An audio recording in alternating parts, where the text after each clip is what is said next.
Hello students, I welcome you all in this video.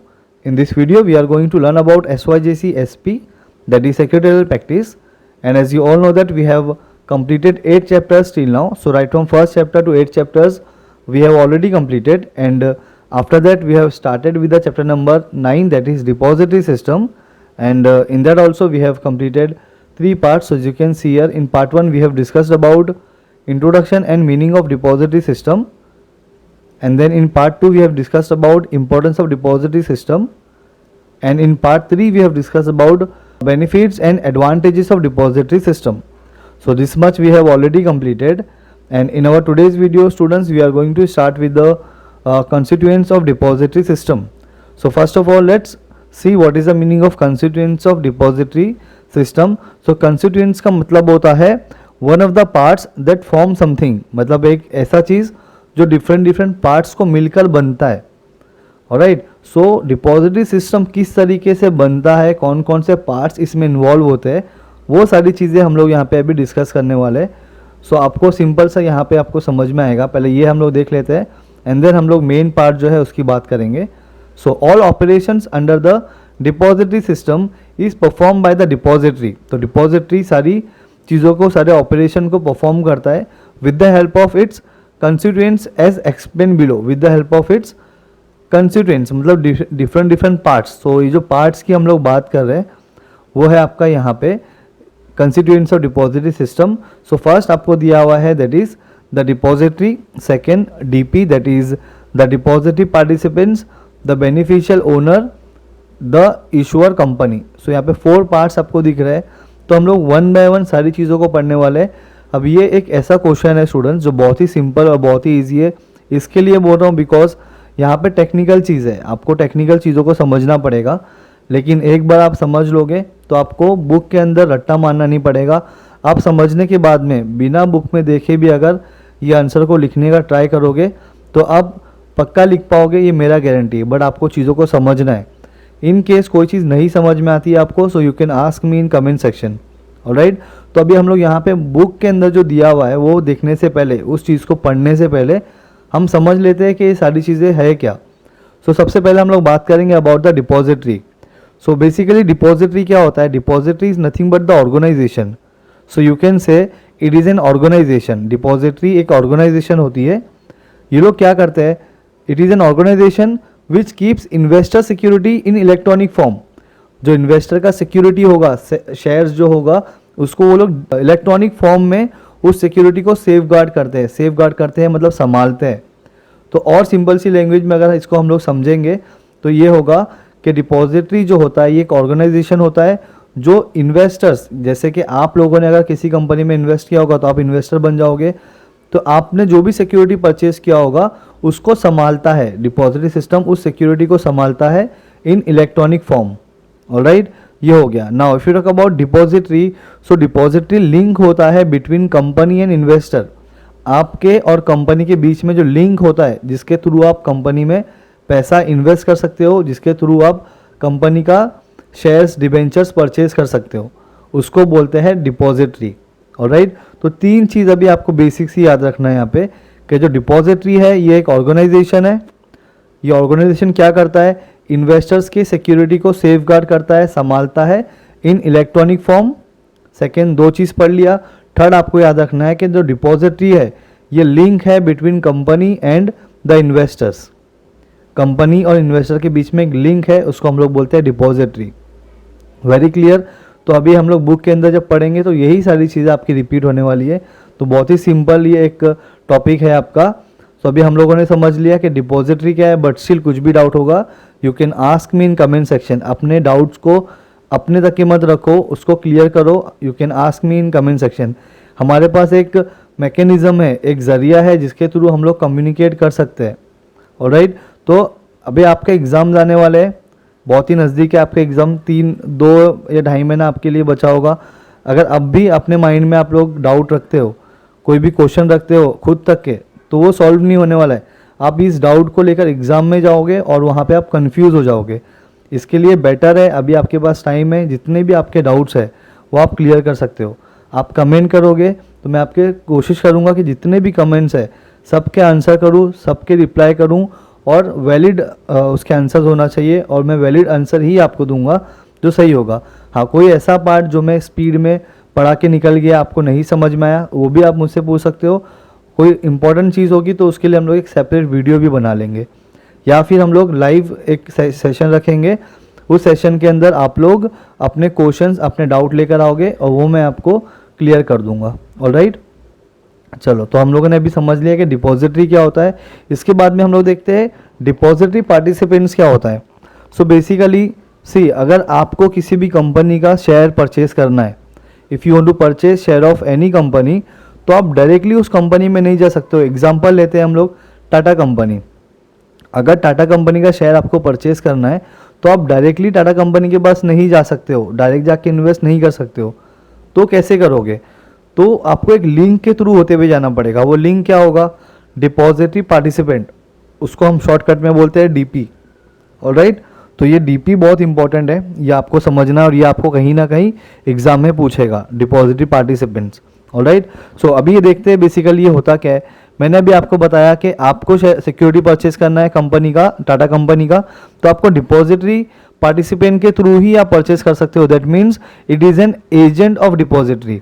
तो अभी हमने जो ऑर्गेनाइजेशन पढ़ा कि डिपॉजिटरी एक ऑर्गेनाइजेशन है, तो इसका एजेंट कौन है? डीपी। डीपी इसका एजेंट है, डिपॉजिटरी का एजेंट है DP, that is depository participant. Very clear. तो पहला पॉइंट मिल गया कि ये एजेंट है। ऑलराइट, ये एजेंट है। चलो आगे देखते हैं। और कोई भी, you can also become the DP, आप भी एक डीपी बन सकते हो, बट उसके लिए बहुत सारा पैसा इन्वेस्ट करना होता है, डिपॉजिट करना होता है। ओके, सो अभी जो भी डिपॉजिटरी बनता है, डिपॉजिटरी पार्टिसिपेंट बनता है, उनको रजिस्टर करना पड़ेगा खुद को अंडर द सेबी। सेबी मतलब क्या? Securities and exchange board of India. उसके अंडर में खुद को रजिस्टर करना पड़ेगा। हर एक डीपी को खुद को रजिस्टर करना पड़ेगा अंडर द सेबी। सेबी के जो भी रूल्स एंड रेगुलेशंस होंगे उनको फॉलो करना होगा। दो चीज़ सीखा। पहला ये सीखा कि एक एजेंट होता है और सेबी के अंडर रजिस्टर होना पड़ेगा। और डीपी जो होता है, डीपी को हम लोग बोलते हैं DP is an intermediary. Intermediary मतलब एजेंट। क्लियर। और if you talk about DP, तो डीपी जो होता है वो लिंक होता है बिटवीन डिपॉजिटरी एंड इन्वेस्टर। अभी डिपॉजिटरी में हमने क्या देखा? डिपॉजिटरी लिंक होता है कंपनी और इन्वेस्टर के बीच में, और डीपी लिंक होता है between depository and investor. Investor and depository में लिंक होता है डीपी। Very clear. सो ये इतना ही है इसके अंदर। बुक के अंदर देखेंगे और अच्छे से आपको ये चीज़ समझ में आएगी। ऑलराइट, चलो अभी आगे बढ़ते हैं। अभी हम लोग देखते हैं बेनिफिशियल ओनर, बीओ जिसको हम लोग बोलते हैं। बेनिफिशियल ओनर कौन होता है? Those who getting the benefit. अब बेनिफिट कौन लेगा? Investor. So you can say BO is the investor. जो बीओ होता है बेनिफिशियल ओनर, यही होता है इन्वेस्टर। इन्वेस्टर को ही बोलते हैं बेनिफिशियल ओनर।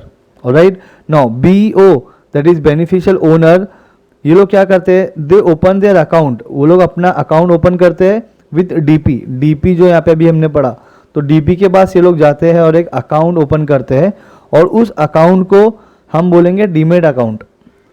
डीमेट अकाउंट बोलते हैं। आपने अगर बीओ ने अकाउंट ओपन किया विथ डीपी, डीपी की हेल्प लेके अगर एक अकाउंट ओपन किया हुआ है, तो उसको हम लोग बोलेंगे demat account.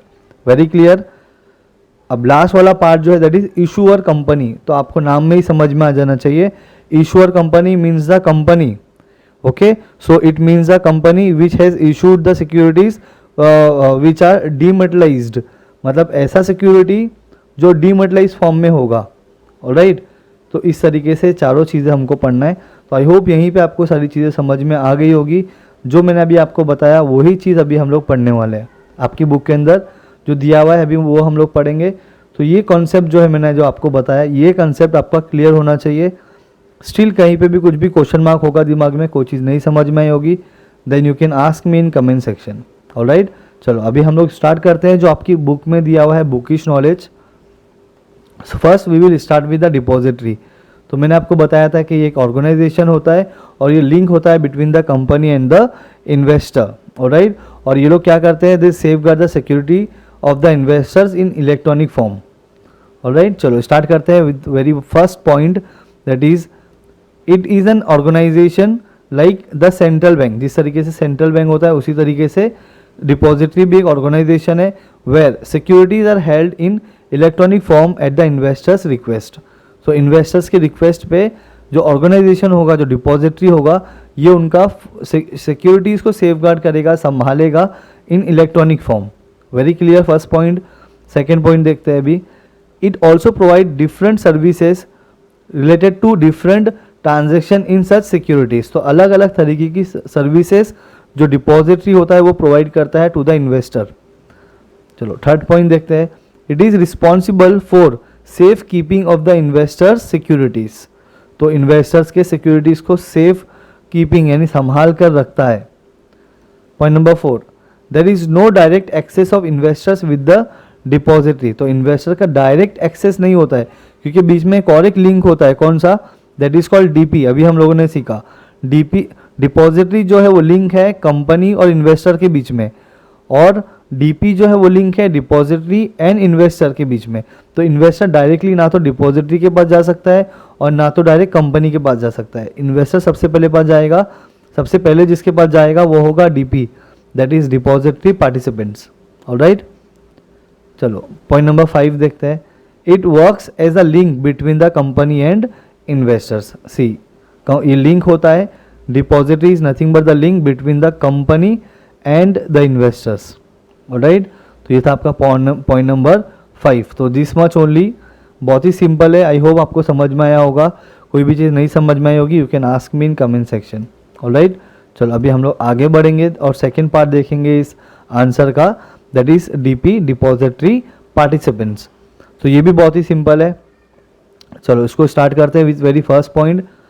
It is the agent of depository. तो डीपी एजेंट होता है किसका? डिपॉजिटरी का। DP is register under the SEBI act. मैंने बताया था ये रजिस्टर होता है अंडर द सेबी।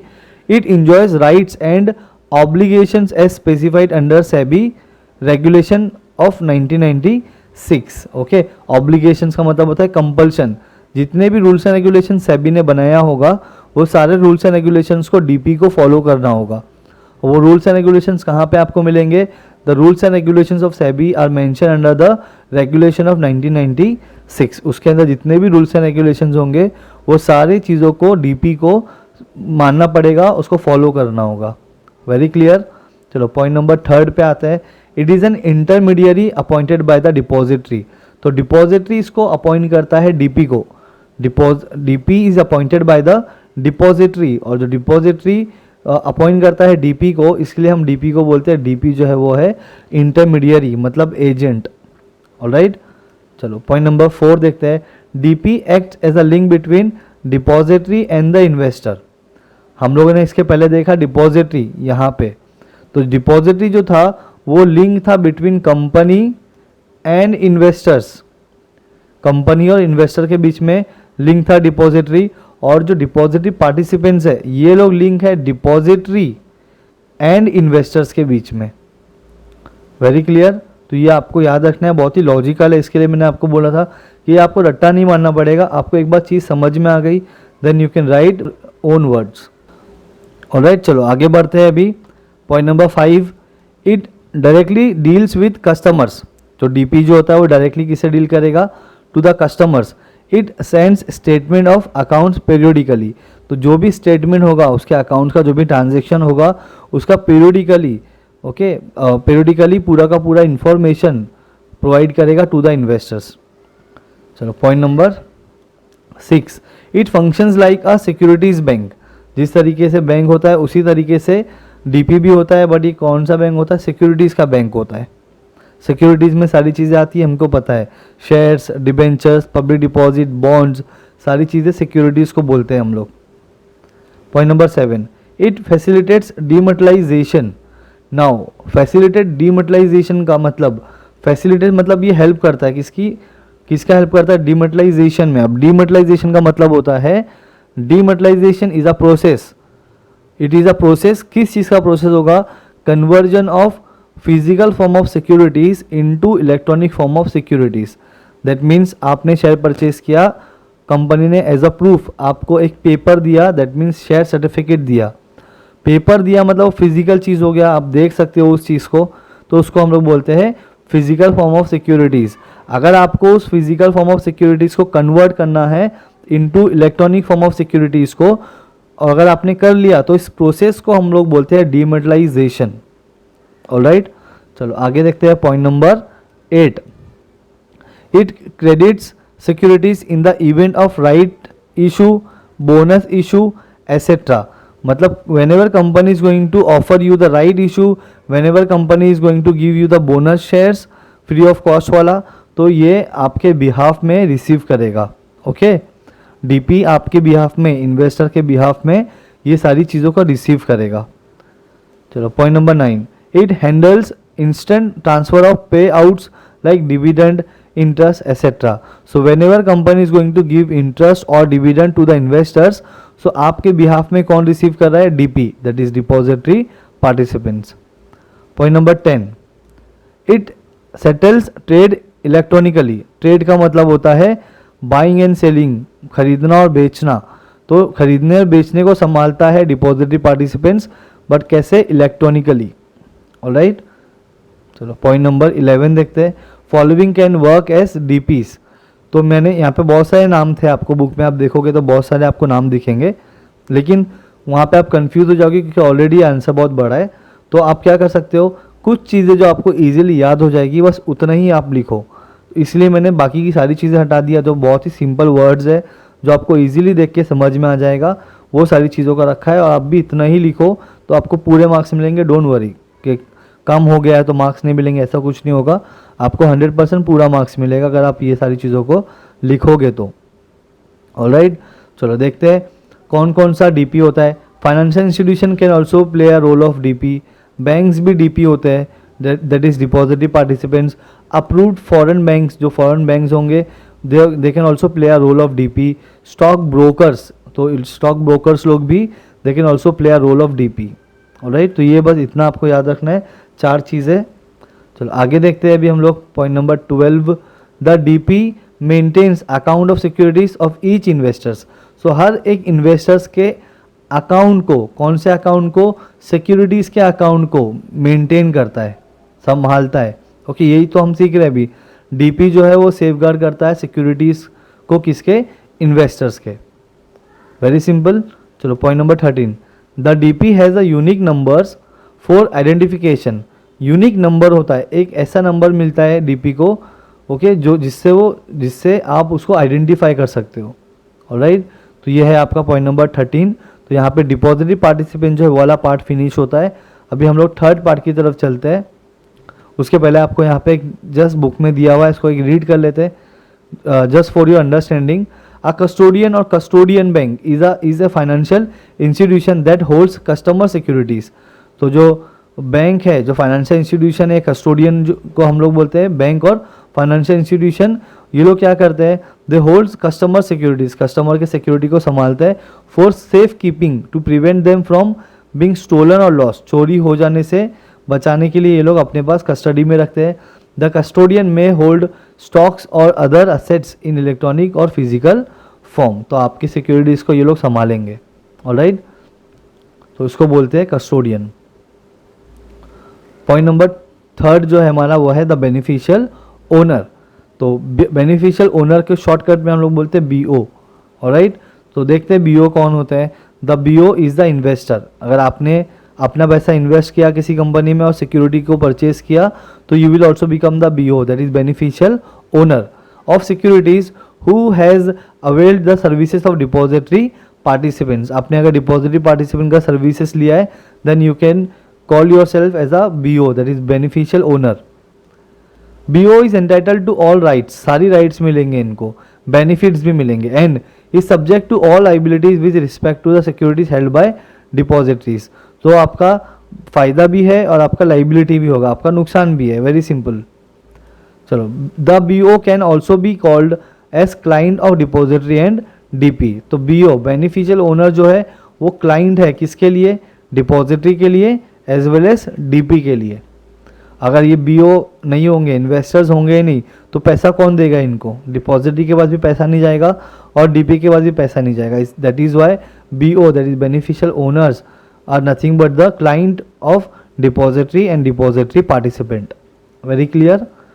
चलो पॉइंट नंबर 4 देखते हैं। BO client is required to open a demat account.